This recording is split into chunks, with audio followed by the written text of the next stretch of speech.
So everyone who is not able to come to us today, unfortunately, why would they do to us this? But they will have a recording. I'm sure that Annika Zuberia, the one who is not joining because she's on the plane, definitely will have the chance to see our panel discussion. Okay, guys, where we are waiting for everyone, maybe you can write in the chat where you're joining from. I'm actually in Slovenia right now. Yeah, very weird.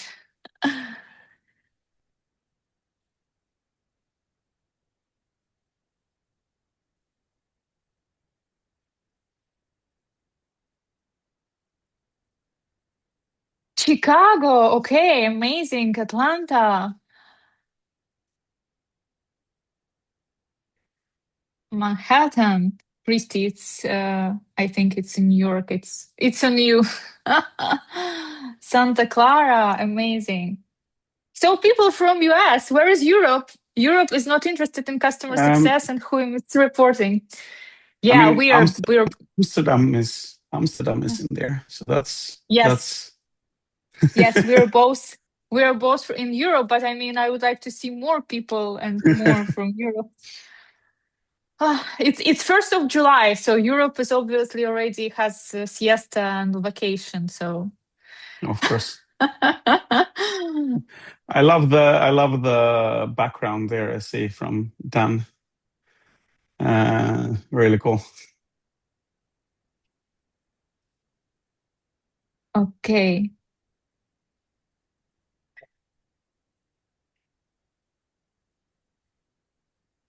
So I think that everyone who wanted to join already joined. Otherwise, the waiting room is disabled. So maybe people will join us during the panel discussion. And I'm offering to start because we have so many questions to cover.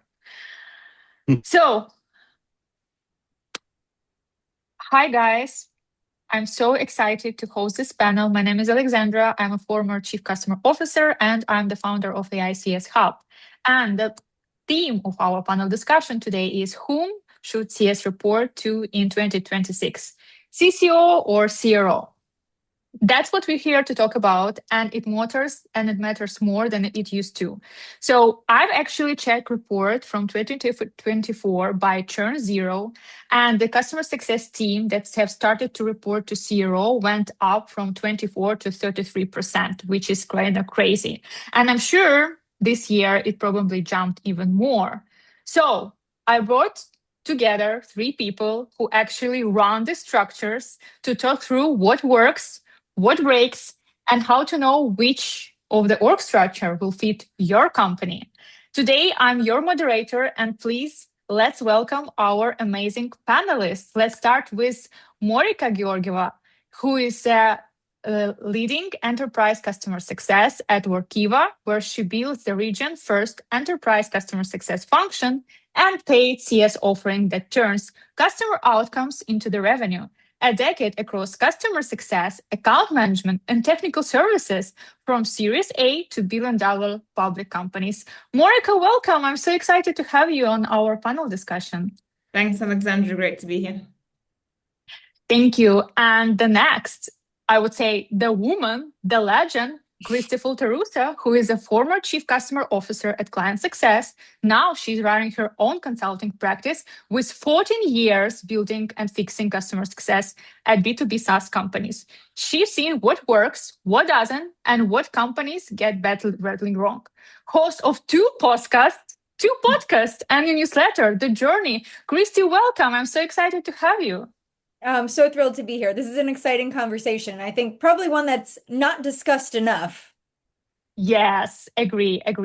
And the last one, but not least, amazing CRO, George Storm, who is currently a CRO at N.Rich, where he owns the entire revenue org, sales, CS, biz dev, channel, solution engineering. Oh my God, he is leaving this question and not serializing about it. CS report directly to him right now. over 20 years in B2B SaaS, and he runs sales and customer success together, also previously at Script before. George, welcome. Hello, happy to be here. Super excited for the discussion. Okay, so George, thank you for joining today. We have three Thank you. people, one work chart, and lots of variation how to do this. So let's get into it. My first question to kick off our panel discussion is, let's set the ground first. Customer success is increasingly expected to own revenue. Let's be honest, it was always expected, but we started to talking about only in 2023, but let's forget about it. But does actually customer success own change when the reporting line changes with it? And Morika, since you're the one who is actually in the middle today, and you probably experienced yourself reporting to CRO and CCO, what you can tell about it? Yeah, absolutely. In my time, I've reported to a chief customer officer, a chief revenue officer, a chief operations officer. That was a thing back in the day as well. That's where customer success is to root into. And so does what you own change as you change reporting lines? It's an interesting question to answer, because I don't think it's necessarily the reporting lines, but it's more, why did you change reporting lines to begin with? Like, if we're moving customer success from one team to another, we wanted to achieve something. What was that thing that we wanted to achieve? And what are these areas of accountability that you want to give to those leaders? So assuming that your company has both a chief customer officer and a chief revenue officer, I'd probably ask the question more like, where were they first, and why did you move them somewhere else, and what did you want to drive in that behavior? Usually when I see CS teams moving from a chief customer officer into a chief revenue officer, it tends to be because we're expected to drive more revenue, because we're expected to own close, because we're expected to own negotiation. And when I see them move the other direction, is because we're expected to own an outcome. One of the troubles that I see with that, though, is we're talking about those two things as they're being completely different. And so I think it's a lot more about what problem you're trying to solve and why are you changing your org structure, as opposed to ultimately who reports into who. Thank you. I think that you're right, is the first question. Why did we change? Why the change even occurred? And for me, it sounds like probably either something wasn't achieved. But Kristi, can you give us, from your perspective, what's happening when the org structure is changing, and does it actually change something for customer success? So it's very similar. I've reported to CROs, I've reported to CCOs, I've reported to chief product officers as well. And so I actually had another dynamic of reporting structure there. And I will say, like, for me, it's never been the reporting structure that's dictated the work that I did. It was more the complexity of the product, the market we served, who our customers were. That usually defined the work that I was responsible for. So the experience that I had wasn't necessarily the scope of the work being dictated by the reporting structure. It was oftentimes what I reported up and out to executive leadership that changed.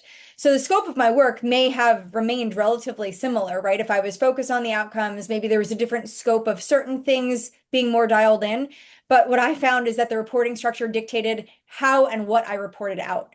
So that was a big part of it. So when I reported to the CRO, it was all revenue focused, right? So it would be, what did customer success do to achieve these things? And yes, we would talk about the work that was required to get there. Whereas in customer success focused reporting to the CCO, we were focused more on the experience of the work. And then obviously its contributions to those lagging indicators like revenue. And then when it was the chief product officer, my focus there was a little bit more skewed because it was more focused on the value realization out of the solution itself.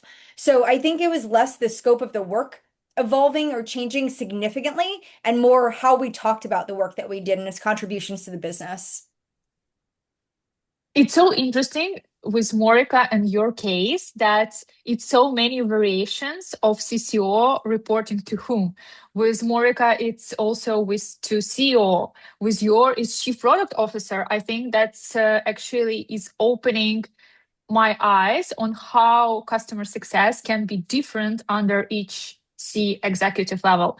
George, I would like to ask your perspective. If customer success is expected to own revenue, then what's actually changing? What does it matter if you own revenue under CCO or if you're owning the revenue under Chief Revenue Officer? If it changes, I mean, it shouldn't technically. I have to preface this answer. Technically.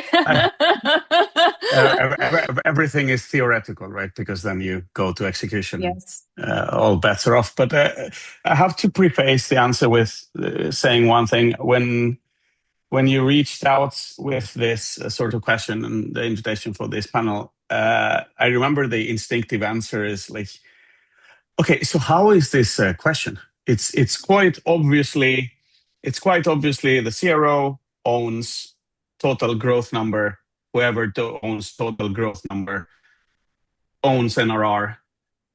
How else would you structure it? And then I remember that I also lived in the golden era of SaaS, where we had several titles and several denominations, and we weren't even aiming at profitability back then, so it didn't really matter. I think the lift that you see is related to the push, that how the industries change and push for profitability. I would say it should never, the number that CS owns historically is net revenue retention. Now I understand this is predominantly a SaaS term, but retaining and expanding existing revenue base. Now, how is this achieved? Either it is by maintaining and slightly upselling. The NRR number could be 100% if it's a retention business, or aim for 120, 130 as it is in a land and expand business. So for me, the role shouldn't change, but it makes sense that whoever knows that owns the total number owns the NRR number, and by definition, CS reports to that person. Yeah, I see where it comes from, and it's actually funny that you named the golden era of SaaS. I hope that we will also enter it soon, even with AI. Maybe it will be the race of customer success. So let's move to the second question. And I see this often actually on LinkedIn in the numerous posts and articles of different people, is that they think that actually when customer success reports to CRO, the customer outcome is suddenly under the threat. And is this can be the only argument to keep customer success under CCO seat? And Kristi, you probably will be the first who I would like to ask this question. I don't think it's under threat. I don't think that there is a risk of the work that's being done. I think it comes down to the leader that you have in the role, right? Like I've seen very, very tenured, seasoned professionals in a CRO role that understand what the value is of customer success and the value of the work that we do and how that contributes to revenue. And I've also seen CROs that don't get that and are very coin operated, and it's very transactional, right? So they understand sales in the fundamental sense.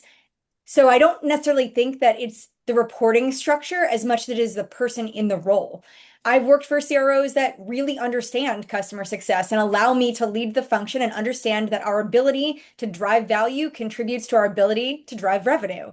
So I've been empowered to do the work that needed to get done to get there. I've also reported into CROs who don't get that and are very much fundamentally of like, I don't care what work you do, your job is to drive revenue, and here's how I expect you to do it. I have been morally and philosophically misaligned with those leaders and have even left roles because of it. I cannot be successful in a role where I can't be empowered to do the work that I was hired to do. So I feel like for me, in my experience and what I've seen and a lot of the leaders that I've spoken to, it is less about the reporting structure. And I think more some of the fundamental things of who is the person in the seat, what is the business, what is the product? I mean, like, here's the other thing. If you have a very transactional solution, maybe it is more coin operated, right? And it is driven by that transactional sales. Whereas if you have a true enterprise complex solution, the contributions to what customer success does to driving value isn't going to be under threat. It's a necessary evil that we do the work we were hired to do to get to the revenue. So I think that there's a lot at play there. And again, I don't know that we can simply say the reporting structure dictates certain outcomes. I think generally customer success is always scared. They're scared of their jobs. They're scared of their tenure. They're scared of the scope. They're scared of everything. And so I think what we hear and see, especially on social media, is a lot of FUD and a lot of fear-driven content. I don't think it's necessarily that. I always say it depends, because it does. There are so many factors and so much criteria that will dictate the work that we do, how we do it, and honestly, the success we have as a result of it. Yes, Alexandra, I if I would. might, Yes, if I please, might sure. just follow this, I know I'm messing with your structure now, but like I need to answer this. Let's mess with it.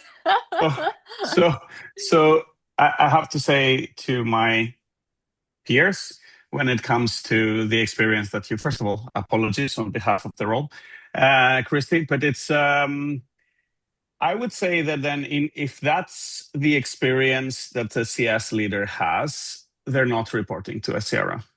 This person that you describe now that doesn't understand the value of customer success, that's a glorified head of sales at I would best. agree. This is not a person that handles revenue. It's throwing stuff into a bucket because the only thing that matters is net new. They don't understand overarching growth. They don't understand P&L. So these are people that got potentially promoted from a high achieving AE to a head of sales role. It's rather, if you reframe the question as should customer success reporting to the head of sales, that's a resounding no. And these are the roles I think I have seen these guys too, by the way. And I'm saying guys because it's usually guys, people that are like that.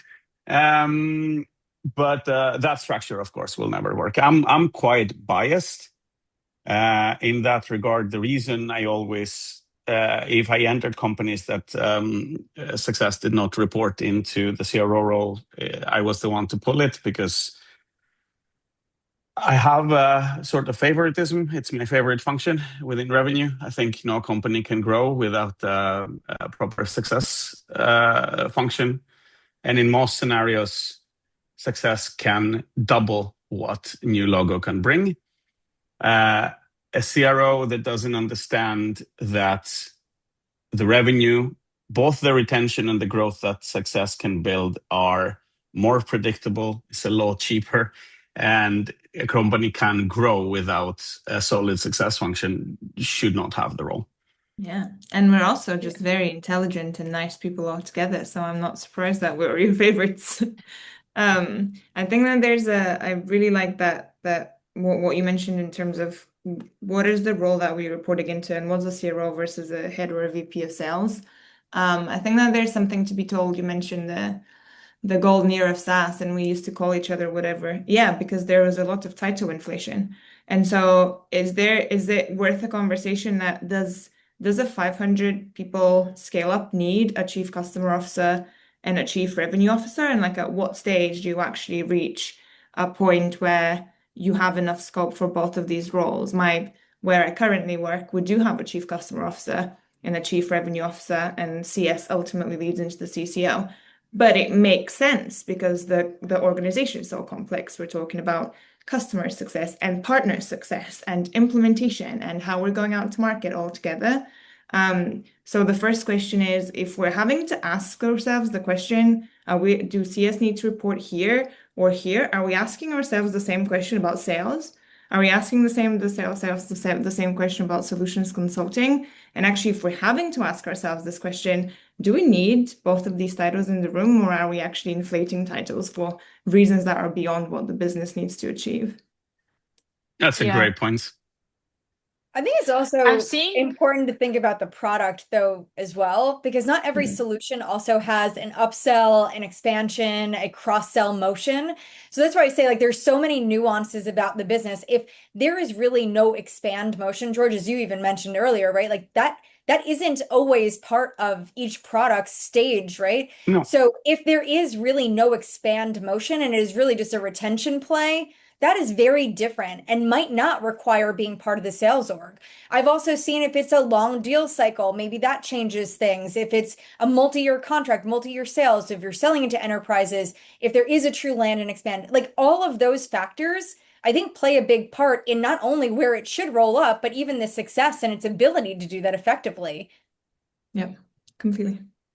From our discussion right now, it's obvious to me that, and I like how Kristi said that customer success is afraid of everything. And this is what's happening. There was some set of companies where head of sales were promoted to chief revenue officer. And obviously, the person did not understand the value of customer success, and that affected the function. And now we are basically putting the label on every CRO that if you're moving to customer success under CRO, the customer outcome is under threat. However, as we discussed right now, the issue is much deeper. And as we all agreed, and by Kristi's word, it all depends. And probably customer success should not be afraid. And before, again, putting the label on your new CRO, whom you will start report to, you will go and check actually the background of the person and then understand, is it worth to be in fear or no? Because maybe it will be a great guy and you will actually do what customer success needs to do, own and expand customer revenue. And my next question would be, okay, we've agreed that there is definitely a change in the seats and how the function is reporting, and it seems that it's growing in organization for chief revenue officers oversee both sales and customer success. But what do we think will be next, especially with AI? Will be there some new function again, like how we like to add more titles to SaaS? Or the trend will just continue and it will depend on the economy and just every single company how they want to structure their teams and organizations. George, what do you see, especially across your guys? Yeah. No, it's a great topic, especially if you combine it with where AI is going. And just to tie into what Kristi was talking about, the sort of I almost disagree with the it depends. The reason I'm saying that is because ultimately we have the tendency in SaaS, in several other industries actually, to sort of overcomplicate management structure. Because to allow career progression and all of these good things, but like overcomplicating the management structure also means that you're adding overhead on collaboration between groups because of egos and because of reporting and blah, blah, blah. What I see now, or what I see going on right now in an extent, and I really hope that trend holds across industries, is role consolidation. Because the math is quite complex in the background, but pretty simple on the bottom line. What we're all working towards is the total growth number, EBITDA or net gross revenue or net revenue increase, or whatever you want to call it, depending on the business you run. Again, as I said in the beginning, whoever owns that number owns the connecting functions.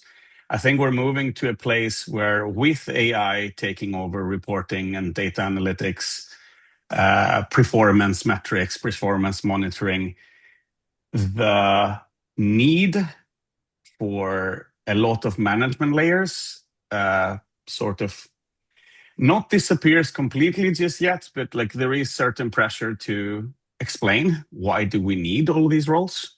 What is the value add? If it's not strategic value add, then what's the point?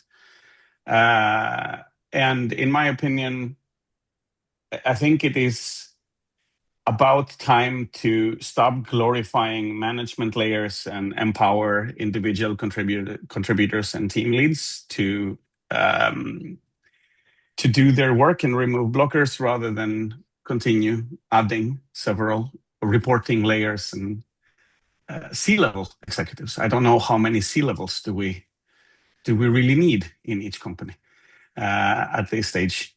But that's my 2 cents. And it seems that at least if you're working under a PE-funded organization, you've probably seen this already, consolidation with AI and role compression, in my opinion, will continue. Yeah. Ladies, what's your take on this? I have to say I'm very much in alignment, and perhaps this is biased by my background. So I spent almost the entirety of my career in kind of heavy enterprise, long deal cycles where we have no choice but to root into value in order to expand. And I've seen deals grow from 200K to 7 million over the course of a few years, especially in that context. When I talk about my job now, when people ask me what I do, not that they ask me very often because they know it's an annoying question, but when it does happen, I say I work in go-to-market, because ultimately that is 100% the case. If you are customer facing, your activity is either growing the business or it's not growing the business. And so whether your activity is growing the business today or 6 months down the line, if you're not able to point to that link very, very clearly, there are going to be people that are going to ask you very difficult questions such as, why do you need resource? What are you doing with this resource, and how is that hitting my bottom line? And I say that with the knowledge that actually I've led teams who have owned onboarding all the way to upsell and negotiation. I lead a team right now which is a pipeline generator. Like, our role is to multi-thread through the accounts and find opportunities for our sales colleagues to close. That doesn't matter. That depends on what my business needs and what the sales cycle looks like. But what I can show without a shadow of a doubt is that the activity that my team performs ultimately hits the bottom line of the business. That's happening in SaaS right now because we've seen the bucket effect on Wall Street and what's happened to the big SaaS names that haven't hit profitability yet. My theory is that it's going to hit AI as well, sooner or later. Like, we have these very well-funded companies right now that have really, really focused on growth.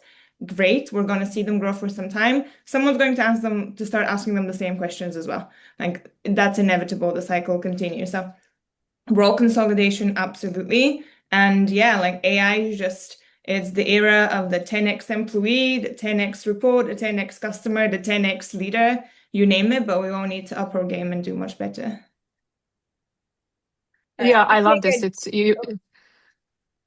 Yeah, Kristi, please go ahead. No, I was just going to say, I'm going to take a different approach to answering this question. Not that I agree or disagree. Well, maybe I do, but I'll get to that in a minute. But so I had a unique position sitting at client success for the past 5 years, right? So I'm working at a customer success management platform company. My customers are customer success teams who are using our software. As the CCO, I had a privilege of connecting with a lot of these leaders.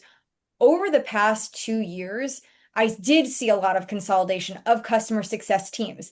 Now, it almost was disbandment of those teams. And I fear that there is a problem here. Now, George, I don't disagree with your idea of consolidation. If there is redundancy, if there is things like that just don't make sense, having other bodies, other titles filling these roles, we can get into like the skill alignment and the ability to do the work that's required to get done. That's a whole different topic. But the consolidation play makes sense when there isn't a unique work being done. And so, Morika, you talked about like your ability to attribute the work and the activities your team is doing to direct outcomes, specifically that of revenue. And that's wonderful. And when you can get to that point, and I aspire to hopefully see more and more teams be able to have that attribution, the problem is with customer success teams is that they exist in this bloated world of like doing a whole bunch of stuff that is not quantifiable. And then it's easy to say, well, if I can't attribute the value to the work they're doing, we're going to eliminate it because it doesn't make sense, right? That attribution model, I think, is a problem for a lot of companies who haven't done their diligence of being able to properly scope the work, the activities, and its direct correlation to those revenue outcomes. And that's a big issue for these teams. And when you can't do that and you don't have that direct line, it's easy to say they don't need to exist, or there is significant overlap, or maybe that looks different in the future. Now, then you take the layer of AI and put that on top of it. A lot of the work that is being done that isn't attributed to revenue now is being automated. There is even less of a need in those organizations, and that attribution model is even further from revenue. So I just think that there's a lot to be considered, but I don't think it's as easy to say that something should or shouldn't happen. I think that there is a uniqueness in every organization that exists today of how they're operating. And I do think that in the cases where you can't attribute yourself to revenue, there's a problem, right? We shouldn't be doing work that isn't driving the business forward. Maybe you're 3 lines or 3 dots away from it, or 4 or 5, fine, but you've got to figure out what is your direct correlation to that somehow, some way. So I think that's a lot of what we're seeing here too, is just, I was talking to a customer yesterday of mine who I'm doing advisory work for, and their CEO is like, does not understand how the work their team is like doing every day, how it directly contributes to revenue. And the leader sat in the room, and I watched this conversation go down. She couldn't articulate it either. She's like, well, we designed all these processes and I have all these tools and these systems. I'm like, well, is your team doing them? Well, I don't know. Okay. So we don't even know if the work that's been designed. I'm like, all you have then is docs and SOPs. As far as I'm concerned, you don't have a team that's modeled after anything, especially one that's revenue driving. So we see more and more of that, unfortunately. Okay, I'm so shocked that you're saying this because I honestly I would have really, really hoped that we're past this. And you obviously, Kristi, you see so much. We're not past that. Maybe because, listen, I'm talking to Series A, Series B, even some Series C companies, and I promise you, the people that are in this room, and I'm looking at these names, and I've seen many of you, but we are the exception, not the rule. Unfortunately, what we're seeing is that the majority of companies are not building these well-oiled machines. They do not understand the revenue attribution. They do not know how to build the machines. They're not there yet. They're so far from it. We are the minority. We're not the majority, unfortunately. So I, like you, I pray every day that this changes, but we are so far from that being a lived reality in majority of these companies. Okay, so George, you had something to say. Yes. I have a question to Kristi. When you say or rather revenue attributing, what do you mean? Is it in framing as in new revenue, or how do you think around that when it comes to role consolidation and attribution? I think that our attribution should go back to new logo, retention, and all growth. I don't think that I think that we play a role in all that, right? That's why advocacy programs exist. If we say that the biggest flywheel to driving new logo sales is having customers out there who are raving fans who go and sell on our behalf, right? We feed that, we create that machine.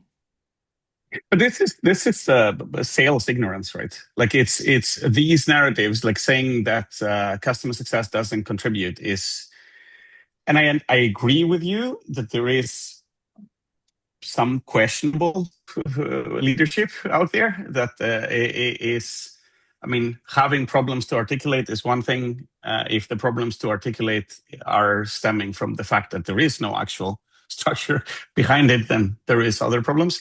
I think that product support, like customer support, also attributes to revenue very much directly when it comes to customer satisfaction. Like these are, I get surprised sometimes. These are super obvious things, right? If people start talking bad, I don't know if we can curse on this, about your company, like you're not going to go anywhere. Like in people talk to each other. If your product support team is subpar, or if your customer success team is subpar, new logo will suffer, like very much, very, very, very much directly. Like this to senior leadership, this is what I'm saying. We have too many managers that we don't really exactly know what it is that they do. That's a no-brainer. And success has unfortunately always been sort of the middle child of companies, right? It's the big dumping ground. So post-sales sanity is on CS, renewal is on CS, customer satisfaction is on CS, referrals, testimonials, I don't know, G2 crowd reviews, like whatever we can find an owner for, let's give it to success. And then we say that, man, we're not sure what these guys are doing. To be honest, I think we need to look in the mirror. If you can't understand how customer satisfaction ties into revenue, then I don't know really what to tell you. I think that you're very kind to say that this is sales ignorance, and I appreciate that. But I think that there's a lot of a little bit of accountability that we need to take as CS leaders. All of these things are given to CS because we say yes, we'll do them.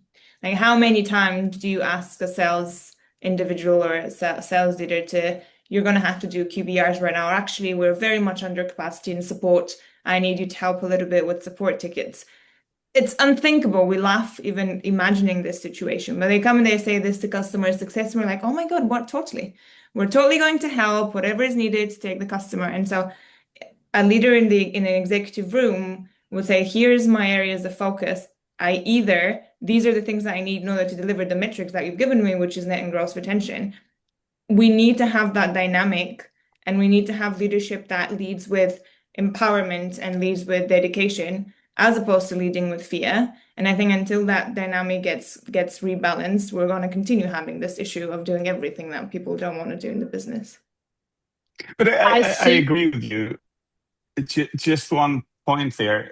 This again returns to leadership problems, right? Because as an example, I used to have, when I first took over Success, that is several years ago now, we had this famous problem with sales to Success handover. Subpar information and missed expectations and yada, yada, yada. The easy way that I found to fix that before is to add accept decline trigger on Success. So if your handover is subpar, stay with the account and good luck with life going forward. So we're not servicing. If it's not up to pace how the handover should be, then we're not accepting it. And it's the same with all other tasks. So I agree with you when it comes to having your CS leader be empowered. I wouldn't fully say that it's on them to, yes, they can set boundaries, but it depends which organization you belong to. And in today's market with that job insecurity, we should see the problem primarily from where it comes from. But yeah, I see what you're saying. So I love that, first of all, with such a question, we have uncovered a bunch of problems in customer success. And the second thing, guys, for the participants right now, please add in chat whom are you reporting today, if you're in customer success, where success function is reporting CCO or CRO. And let's put a line, because we quite didn't answer the question. So let's try to make it short. Just a few words from you, each of you. What will be the trend in the next 2 years? CCO or CRO, or I don't know, the roles are really eliminating and it will be just one leader under all of the functions from lead to, I don't know, churned customer, and it will have it all. What do you think? What do you see? Maybe you see something else. Maybe it's, again, chief product officer. Maybe with AI, we need to more focus on, again, adoption. Maybe a chief forward engineer, maybe something else. I'm going to go out on one here and ignore that there should be, that, I don't know, a trend should be followed here. I think that it has to be designed intentionally for the business. I think we're silly to say that a trend should dictate what the outcome is in terms of hierarchy or organizational structure for any business. 5 different companies I worked at, all very different. Some I owned all revenue, everything, every penny after the initial sale. Some I didn't own any. Some I owned renewals, but not upsells, cross sells, and expansion. Some I owned, everything is different, and they all worked. Not one was right or wrong. It was appropriate.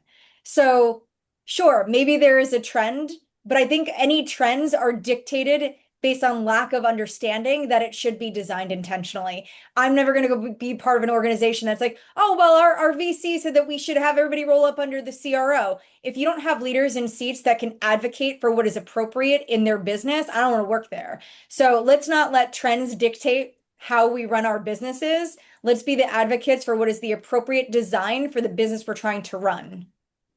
But Yes, probably going to agree. see more CRO roll up than not. So I will say maybe the trend continues. I don't support it. I'm not getting behind it. Do what's appropriate. But if you want the trend answer, there you go. Yeah, Yeah. like I totally agree. I'd say for everybody, like think with your head. The org structure is not a solution, it's a reflection of your strategy, and you need to figure out your strategy first. One thing that we notice in a lot of Series A, B, C is you wouldn't necessarily formulate a success team and throw it into a C-level executive. Usually what happens is you hire some individual contributors, then some managers, then you get a VP of CS, and they report into the CEO for a long time. The CS is likely to be reporting into the CRO and the CEO in a Series B, C company for much longer than sales will be reporting into the CRO. That's a much easier decision. The reason why this happens is because the CEO is figuring out, what do I do with all of this fantastic customer insight that this team is giving me? Am I using it to immediately drive more revenue? Am I using it to inform my retention strategy? Am I using it to inform my product strategy? Where does it go? And I think that's a good thing that we're not making that decision immediately, because we need to be thinking about what happens to the business and think with our heads, as opposed to reading a book about here's the leader, here's what you can become if you're head of sales long enough. So my next guess question that's, probably, yeah, George, please. No, I was supposed to close with my view on this. So for me, I don't know what the trend is. I'm not really reading a lot of LinkedIn posts when it comes to informing strategy, because 99% of them are completely delusional. But what I want to get at is, strategy is informed by ownership, and we are at a place with AI now, not as a function, but as a mentality. If you see the AI native companies and how they're structured, where if you're a founder, or if you're a CEO, or if you're a board member, what you need to evaluate is a lot higher level than even the strategy. So how do you structure an organization? Who owns what? Not who owns each function, because that's how we were structured forever. We had sales, CS, marketing, blah, blah, blah, blah, blah. Just because, but that's the other side of the trends, Kristi. It is because it has been. Like, we are split like that because we have always been split like that. Yeah. We do one-to-ones because we've always done one-to-ones. The idea with AI, at least for me, is that it forces us to see what is useful, what delivers results, what results are those, and how they function.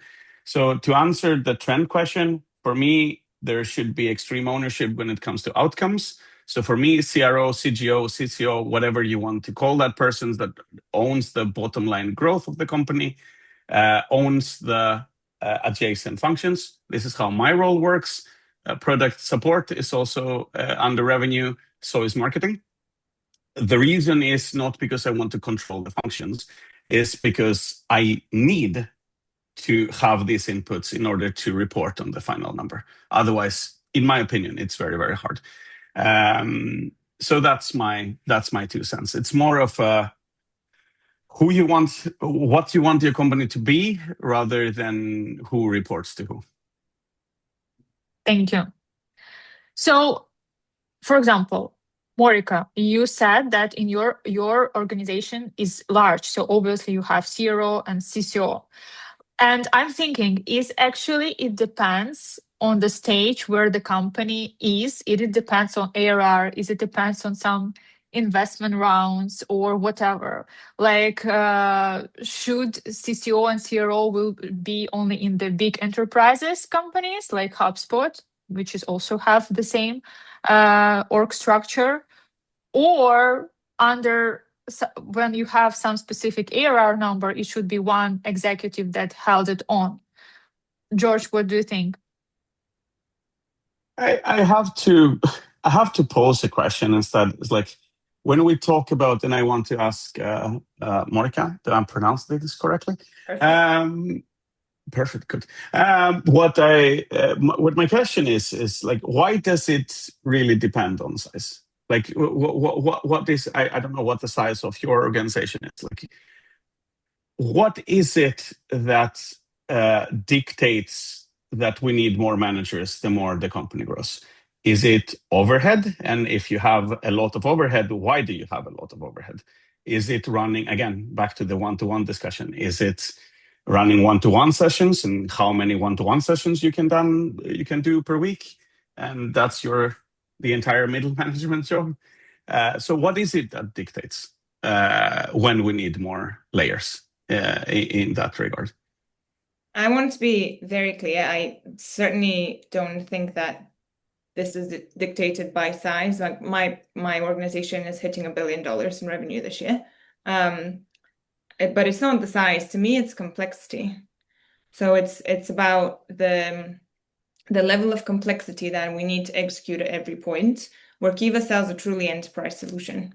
So we'll enter, and our goal is to land into an organization with maybe a couple of $100 contract and grow that contract into several million. And so we actually measure our success by our ability to deliver. If you open our annual report or quarterly, you'll see that we report to the market how many of our customers this quarter we've been able to push back past the 1 million mark. That is a long-term play, and there is an enormous amount of complexity that is executed at every part of the customer journey. There's a lot of complexity in onboarding and working with our partner network. There's a lot of complexity in value management realization. There's a lot of complexity in setup. There's a lot of complexity in multi-threading through the account. Perhaps we were selling into a finance organization for the past 2 years, and now we've identified an opportunity to move into a sustainability or an audit organization within those businesses. Fascinating stuff, I know. But moving through that, like we work with the largest organizations in the world, breaking them down and understanding them takes complexity. Once we've identified that pipeline, that opportunity, the sales cycles are just a completely different beast. Every step of the sales cycle takes complexity. And so we've identified it's less about someone said, oh, Workiva needs a CCO and CRO, let's figure out what they're going to do. We went with, this is what our sales cycle looks like and the steps we need to execute in order to deliver success. It's a long-term game. We need to have visibility on every one of these steps. It feels like we need more people to get us there. That's interesting. Kristi, do you have any particular thoughts, especially since you have moved to consulting role? I've never worked for a billion-dollar company, so let me just be the first to say, like my level of experience stops at 100 million in revenue. But I do have a question. So to George's point earlier, couldn't then the most senior person overseeing the customer experience org be like an SVP and still report into the CRO? Like you could still have all of these layers. Like forget the titles, right? Like if you need the complexity to oversee different functions, and I'm playing devil's advocate here because I don't know that I agree with George, but I'm going to play into what he said earlier. So I'm the devil in that example. Couldn't the most senior person there then be like an SVP or an EVP and still roll into the CRO?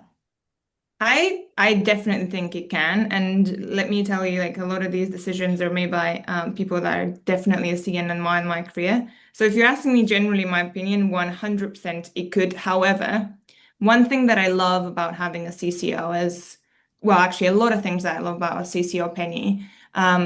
But one thing, she's incredibly commercial. And so she is with our CRO like this. However, our sales counterparts, I was just supporting one of our sales counterparts into a 3 million expansion deal, which we needed to show that we're not just going to sell, but we're going to support and execute. It's one thing to bring in a CRO into a conversation with an account organization that you're asking to make a $3 million investment into a partnership. It's a slightly different thing to bring a CCO. So when you say like, talk to our chief customer officer, we have an executive, a member of our board whose sole focus is executing value for our customers and helping us achieve successful partnerships as a customer, I'm like, wow, there's an investment in here in my success. It's great to have a chief revenue officer. I still see him as a partner, but the gravitas that we build with, we're not just thinking about the sales, we're thinking about your long-term success, and we're investing exactly as much in your long-term success as we're investing in the initial sale. I think that gives us a level in the partnership that just gives certainty and allows us to close these things because we've built trust in a lot of our customers. I actually never thought about it. Now you're making me think about how much I appreciate our CCO. Let me ask you, so is this similar to why everyone in finance is a VP? Because a VP title will give them access to conversations and carries a certain kind of weight and authority, right? Like I know my husband works in finance, everyone's a VP, even if they've been working there for 2 minutes. So is it more like the power of the title versus like the responsibility? And like, is there something fundamentally different? If Penny was a SVP, does your customer not still see the value that she brings and having that architect over the customer? And I know that I'm challenging to challenge here because I think I'm slightly convincing myself that George may be right.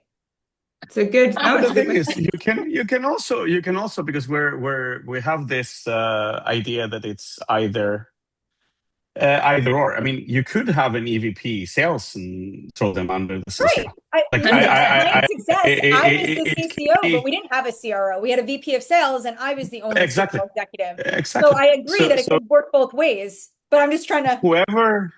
Whoever owns the number on the top line, so it very much could be inversed, especially when it comes to Morika, this type of business that is very much heavy on the TCV side, right? So these contracts grow a lot.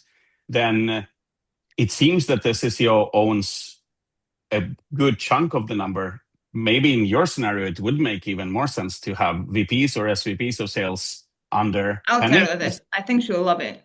I think if we all agree that this is the strategy moving forward, that's as long as it's one. You're totally right. Yeah.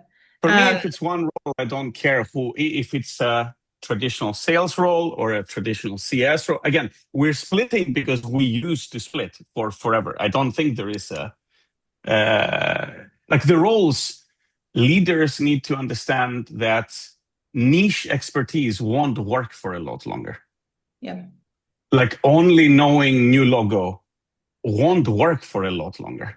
We are moving to a place where knowledge work because you have a lot of years of experience. Claude can do to an extent, not all the experience and not the business feeling, but like if your whole niche is I sold a lot, I led sales teams, I'm the expert in acquisition only. Great, you and 3,000 other people. Like. Well, this is why we all have to be business leaders first and functional leaders second. Exactly. Right? And I've told people that, I never considered myself the head of our customer experience org. I was the business leader, right? Like it was my job to make sure that as a business we were successful first, and then make sure that my function was successful second.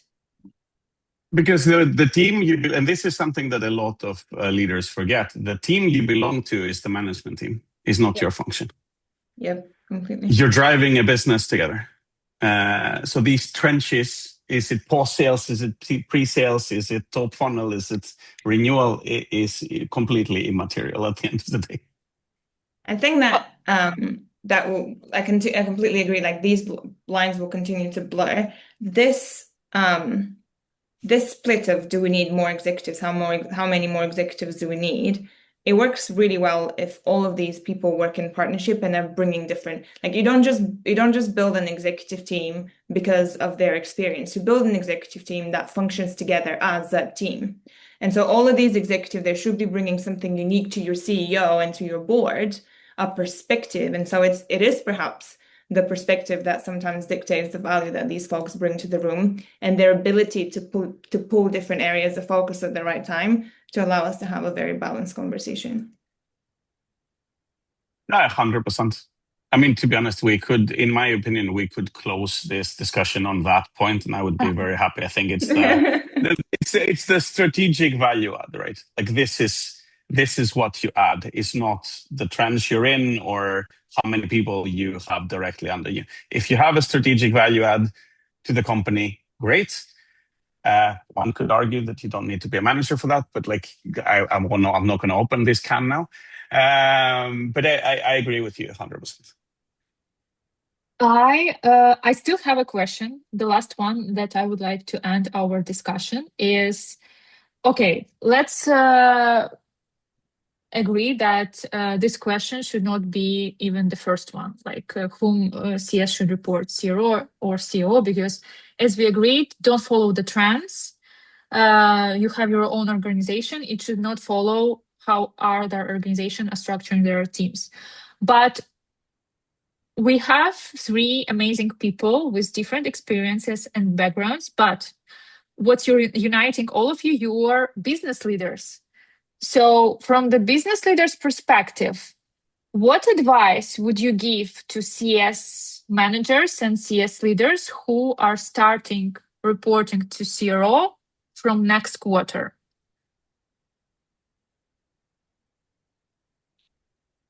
I mean, that's probably going to sound a bit naive, but I probably would give the same advice to anybody who's changing managers and reporting to a new C-suite from the next quarter. Is like, understand where this person is going and why, and how can you align to their objectives, and why are they going in that direction compared to where the business wants to go.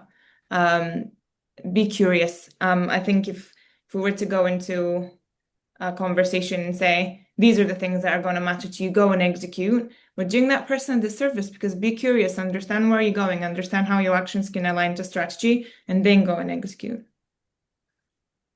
That's my advice. Be curious. What do you say? My advice is going to be a little different, because I think any resistance or any feelings that somebody might have is this whole idea that customer success feels so strongly that they are not sales. So I think my piece of advice to them would be, you've always been in sales. You've been selling value, you've been selling outcomes, you've been selling all of these things, right? Your existence. You've always been in sales. Lean into it and develop new skills. That would be my advice to anybody if you're pivoting, that like lean into it. I learned so much working under CROs, and I developed a whole new set of skills that I never would have had I not had those experiences. It is about growth. So if you are a leader and you're not quite at the C-suite, even if you are at the C-suite, lean into the opportunity to learn and develop new skills. You've always been in sales. Do not be afraid of it. Go on that journey. Just be open-minded about it. George? Yes, I mean, it depends where you reported to before. I agree with Kristi 100%. Everyone is in sales. I mean, transparently, product and the R&D, everyone is related to revenue and success very much, both sales value, as Kristi said, but also feeds new logo because of customer satisfaction. Now, that being said, don't assume that people understand what you do. Don't assume that people understand the intrinsic value of CS. Very few people do. Even very few CS leaders do, just to call a spade, unfortunately. So I would say if your CRO is anything like me, be quite number focused. So set clear expectations and clear boundaries from the beginning and say, so this is what I have impacted. This is what I want to lean into. These are my goals. This is how my team operates. How can we now align goals instead of saying, oh, I'm here now. I will do whatever you guys tell me to do.